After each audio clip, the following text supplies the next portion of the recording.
Finn Callahan leaned back in his leather chair, that smug smile spreading across his face. The new CEO had only been here 3 months, but he acted like he owned the world. "We're not renewing your contract," he said, sliding papers across his glass desk. "You're simply not worth what we're paying you." My heart hammered in my chest, but I kept my face calm. I had built this podcast company from nothing. 1 billion listens.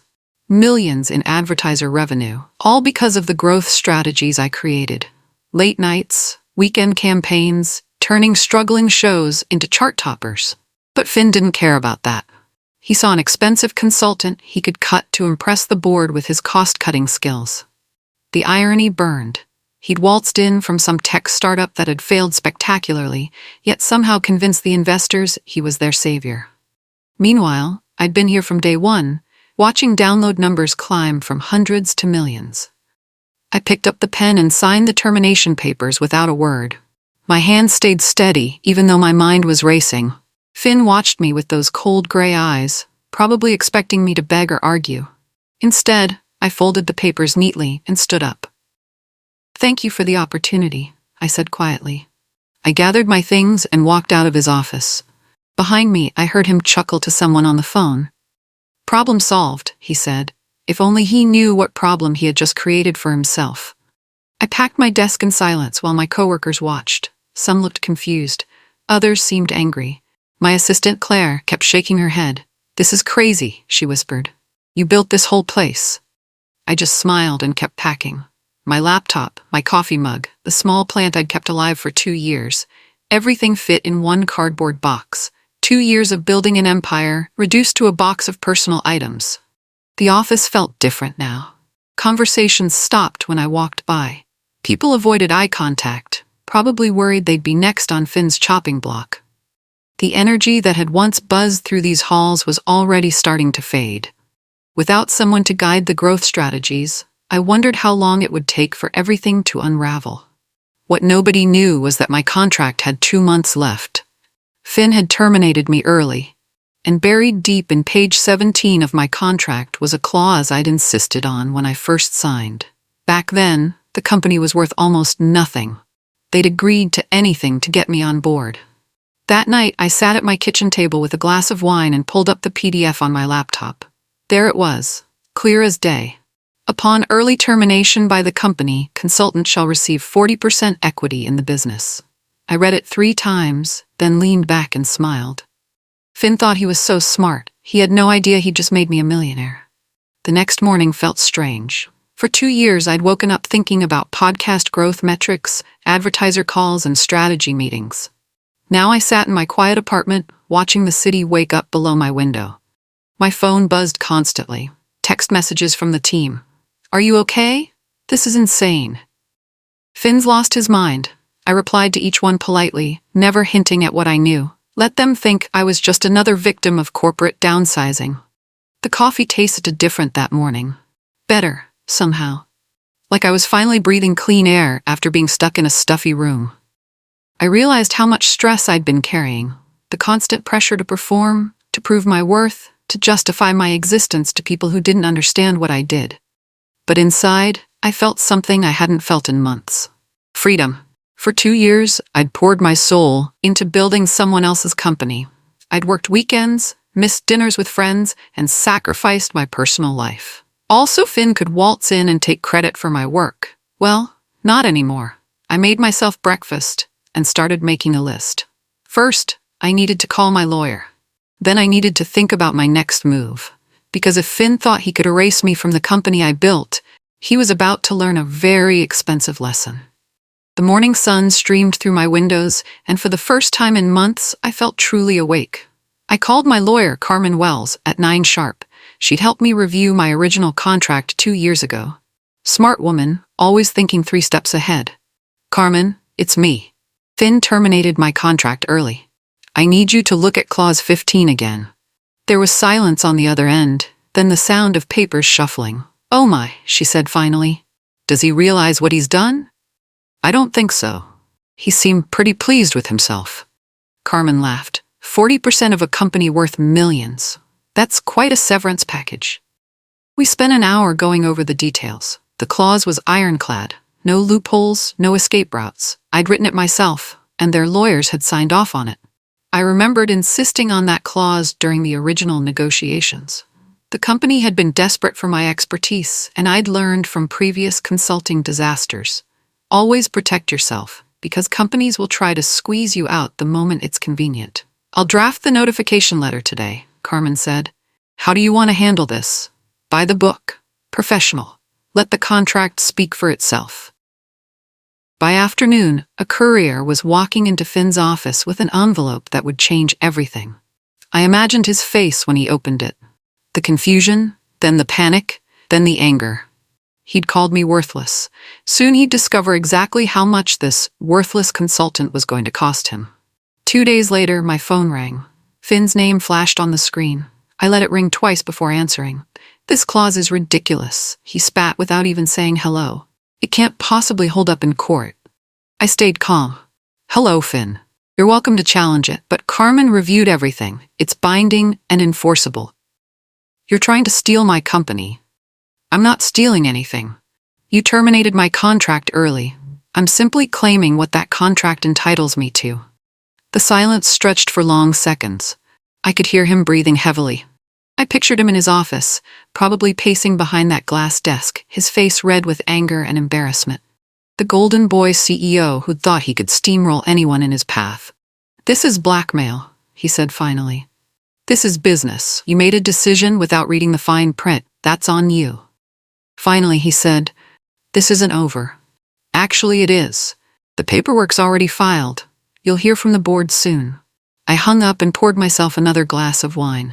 24 hours ago, Finn thought he was the smartest person in the room. Now he was probably staring at his phone, realizing he'd just handed over 40% of his company to the woman he'd dismissed as worthless. The best part? This was just the beginning. Finn had no idea how much trouble he was really in.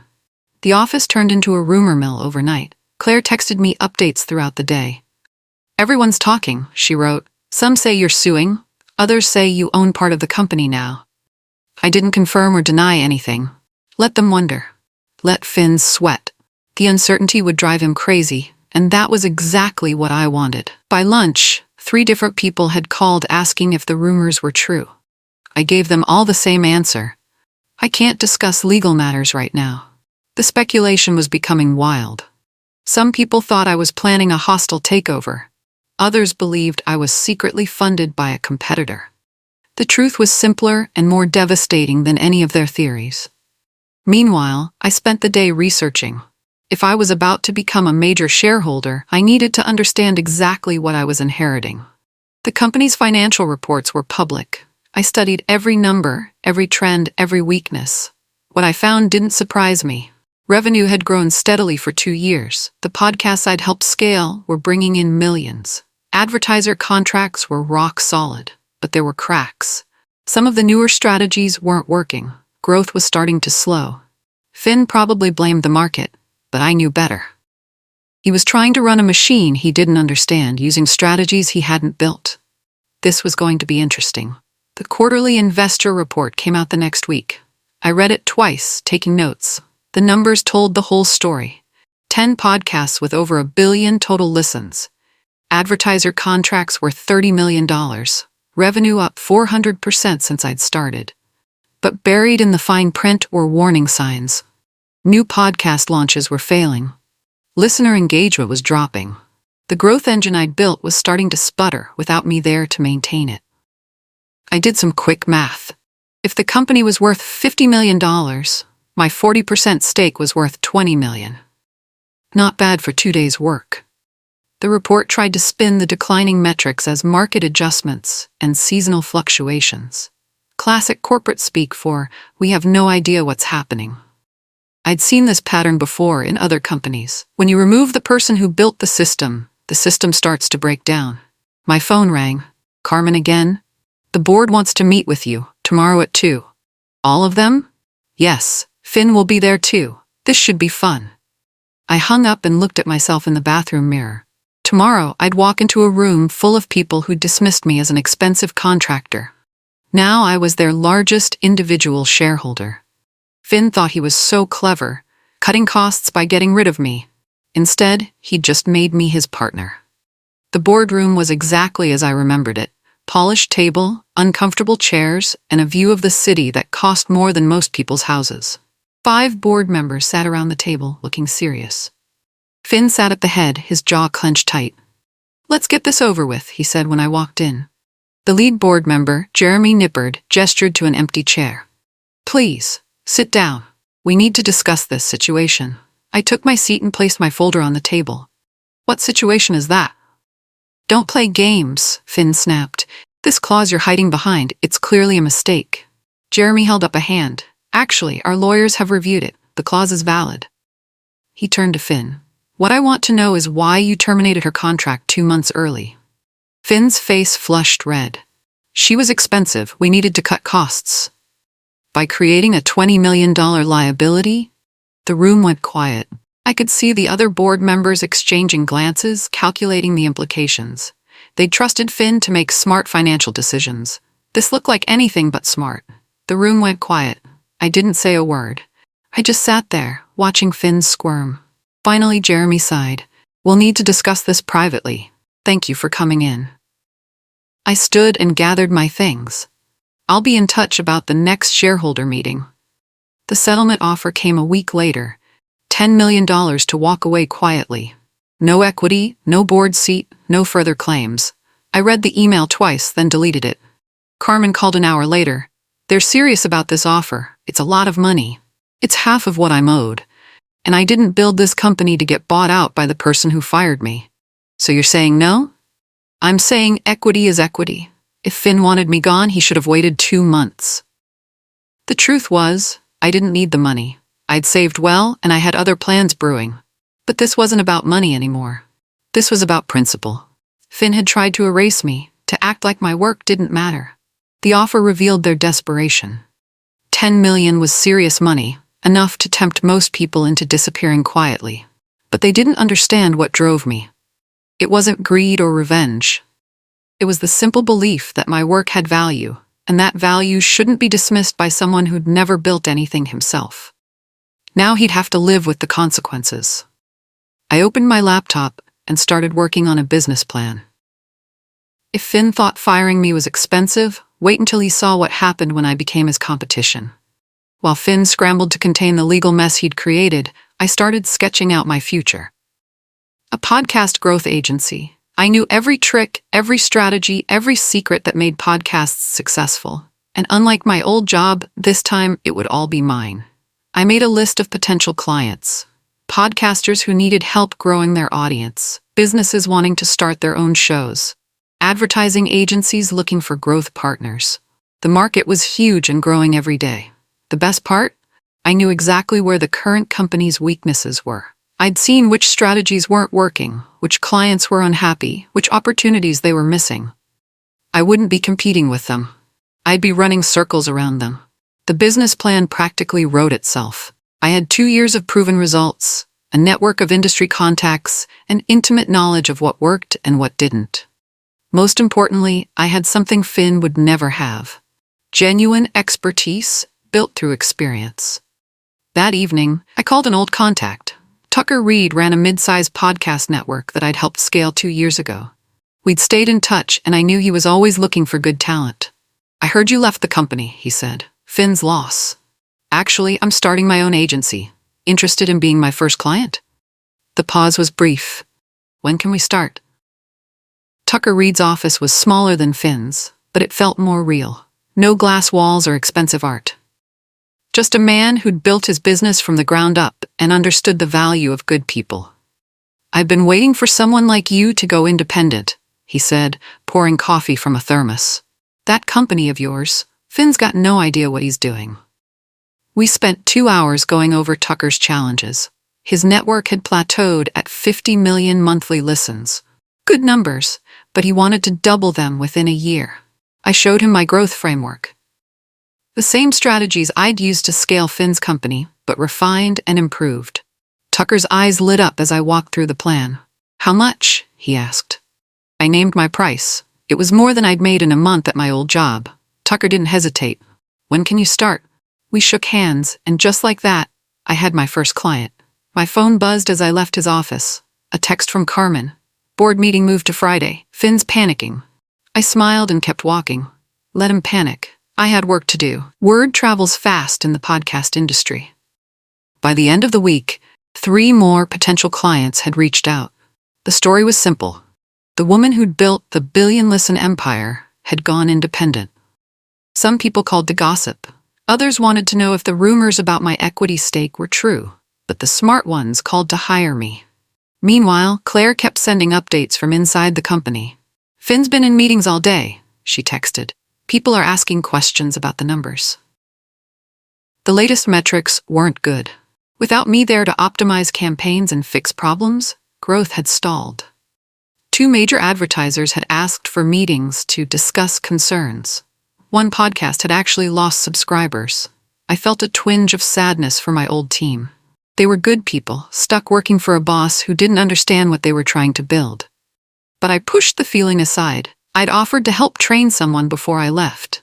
Finn had said it wasn't necessary, his mistake, and his problem to solve. Finn's desperation showed in the cease and desist letter that arrived Monday morning. According to his lawyers, I was using trade secrets and proprietary methodologies in my new business.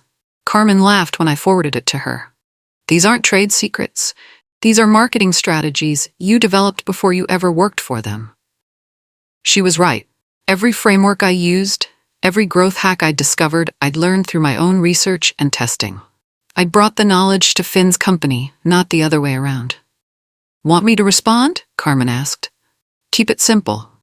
Tell them I'm using my own expertise to help clients grow their podcasts, same as any consultant in any industry.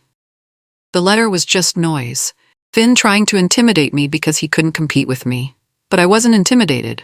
I was inspired. If he was worried enough to threaten legal action, it meant my new business was already making him nervous. I filed the paperwork for Brightwave Growth on a Tuesday morning. Simple name, clear mission, helping podcasters reach bigger audiences. By that afternoon, I had a website, business cards, and 2 signed contracts. My home office was small but efficient. 1 desk, 2 monitors, and a whiteboard covered in growth strategies. No glass walls or expensive furniture. Just me, my laptop, and the knowledge I'd spent years perfecting. The first campaign went live that weekend. Tucker's biggest podcast, a true crime show that had been stuck at 2 million monthly listens for 6 months.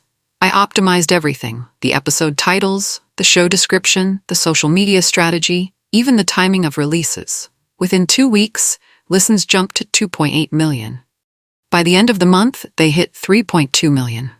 Tucker called me 3 times in one day, each time more excited than the last. How did you do that? He asked. I know what works, I said, and I know what doesn't. My phone was ringing constantly now. Word was spreading. The company finally issued a press release about my departure. Strategic restructuring, they called it, streamlining operations for future growth. The timing was terrible. Journalists noticed that listener numbers had dropped 15% since I left. 2 major podcasts had been canceled due to poor performance. The billion-listen empire was showing cracks. Tech blogs started connecting the dots. Where did all the listeners go? Read one headline. Another asked, is this the end of the podcast boom? My name kept coming up. Industry insiders whispered that I'd been the real brains behind the company's success. Some reporters reached out for comment, but I stayed quiet. The numbers spoke for themselves. Meanwhile, Brightwave Growth signed its 4th client, a business podcast that wanted to break into the top charts. Their previous agency had failed to move the needle. I studied their content for a week, then redesigned their entire approach. The results were immediate. Downloads tripled in the first month. They jumped from rank 200 to rank 45 in the business category. I was building something real, something that couldn't be taken away. The board meeting was scheduled for Thursday at 10. As a 40% shareholder, I had the right to attend. More importantly, I had the right to ask questions.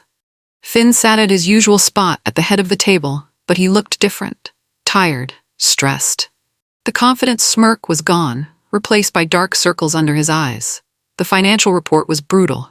Revenue down 12%. 3 major advertisers had pulled their contracts. Listener engagement at a 6-month low. It's a temporary market adjustment, Finn insisted. All industries go through cycles. Jeremy Nippard wasn't buying it. This decline started right after you restructured operations. Can you explain that?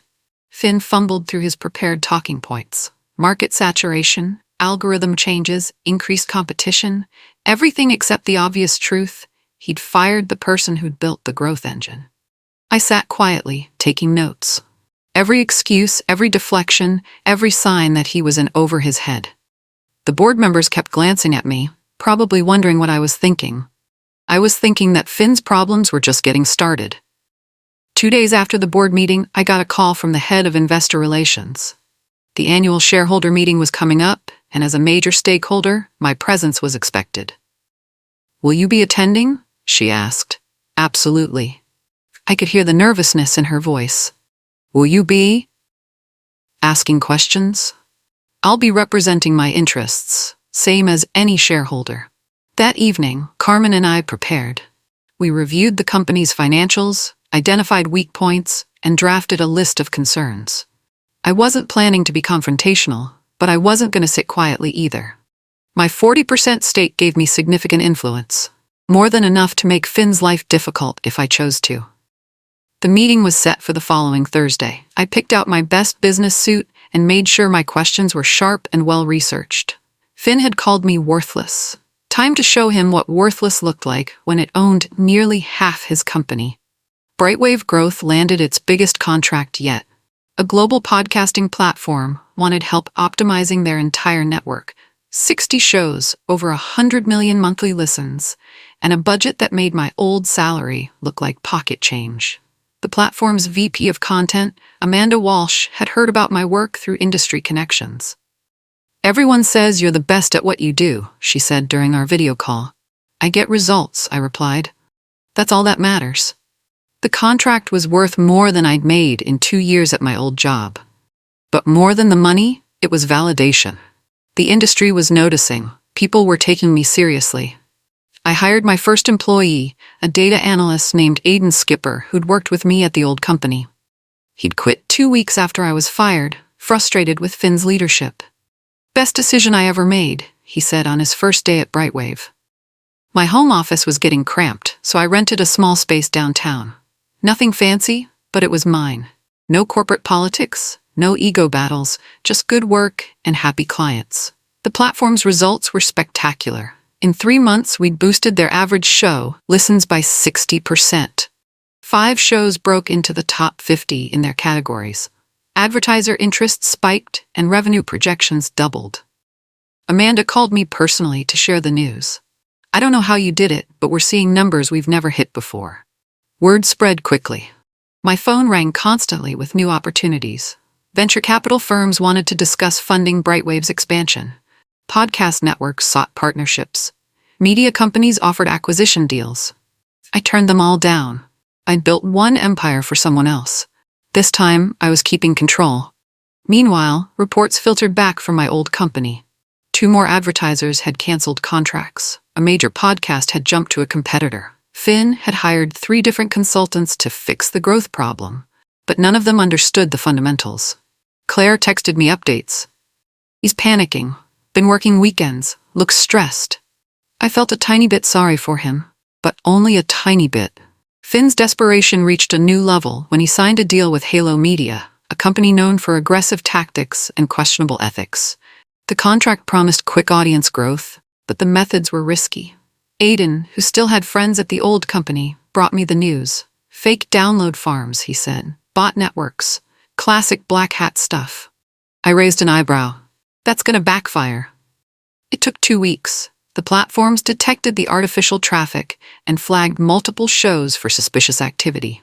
Advertiser trust plummeted. The industry press had a field day. Podcast giant caught gaming numbers read the headlines. Finn tried to blame Halo Media, but the damage was done. His reputation for smart business decisions evaporated overnight. The board called an emergency meeting. This time, Finn didn't look stressed. He looked defeated. "This is temporary," he insisted, but nobody was listening. Jeremy Nippard asked the question everyone was thinking. Would this have happened if you hadn't fired our head of growth? Finn had no answer. Because we all knew the truth. I would never have signed that deal. I understood the risks, the ethics, the long-term consequences. His cost-cutting genius had cost him everything. I'd been watching the company's valuation for months, waiting for the right moment. When the Halo Media scandal broke, I knew it was time to act. The stock price had dropped 40%. Advertiser confidence was at an all-time low. The board was openly discussing leadership changes. I called Carmen. I want to sell my stake. All of it?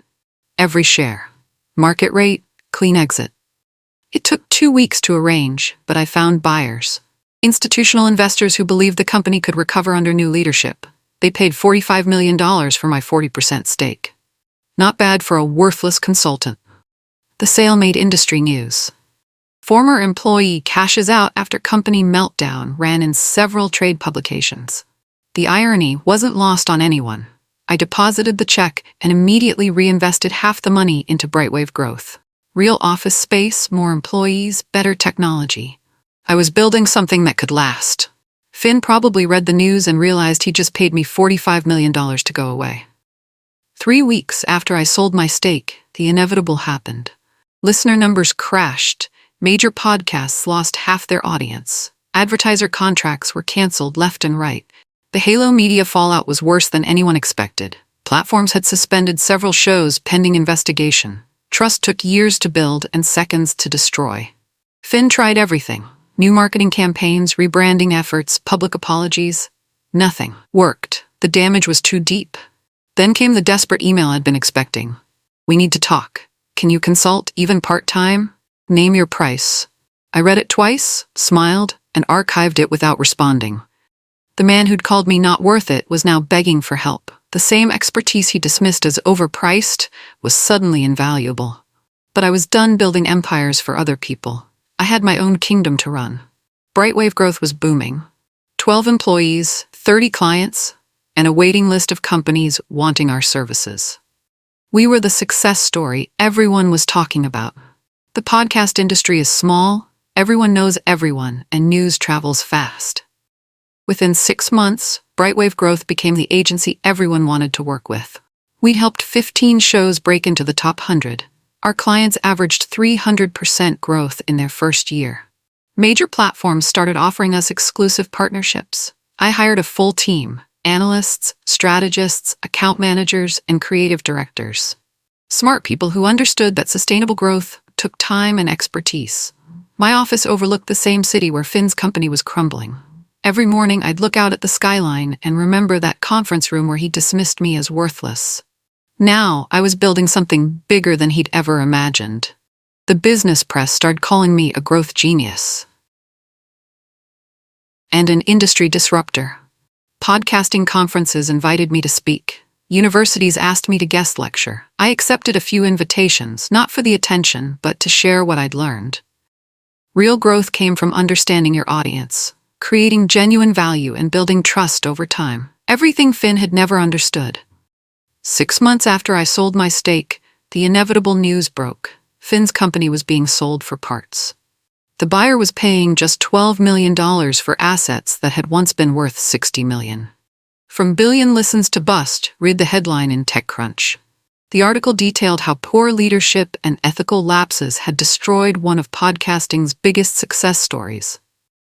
Finn's name was mentioned only briefly, usually followed by phrases like former CEO and questionable decisions. His reputation in the industry was finished. I felt no satisfaction reading the news, just a quiet sense of closure. The company I'd built was gone, but the work continued. My clients were thriving. My team was growing. Brightwave growth was becoming the standard others tried to match. That evening, I called my parents to share the news. They'd watched the whole saga unfold, proud but worried. "Are you happy?" my mother asked. I looked around my office, at the awards on the wall, and the photos of successful client campaigns. "Yes," I said. "I really am." A year later, I stood on stage at PodCon, the industry's biggest conference. 3,000 podcasters, advertisers, and platform executives filled the auditorium. They wanted to hear my story. "Don't ever let someone else define your worth," I said, looking out at the eager faces. "Know your value, protect your work, and make sure your contracts reflect what you bring to the table." The applause was thunderous. After my talk, Dozens of people approached with questions, offers, and opportunities. One young podcaster asked, "How did you know it would work out?" I thought about Finn, sitting in that conference room, so sure of his superiority. "I didn't know it would work out," I said. "But I knew my worth, and I wasn't going to let anyone convince me otherwise." Brightwave Growth now employed 40 people and worked with over 100 clients. We'd helped create 3 billion podcast listens and generated hundreds of millions in advertiser revenue. Finn had tried to erase me from the industry. Instead, my name had become synonymous with podcast growth excellence. Sometimes the best revenge is simply living well and building something better than what you left behind.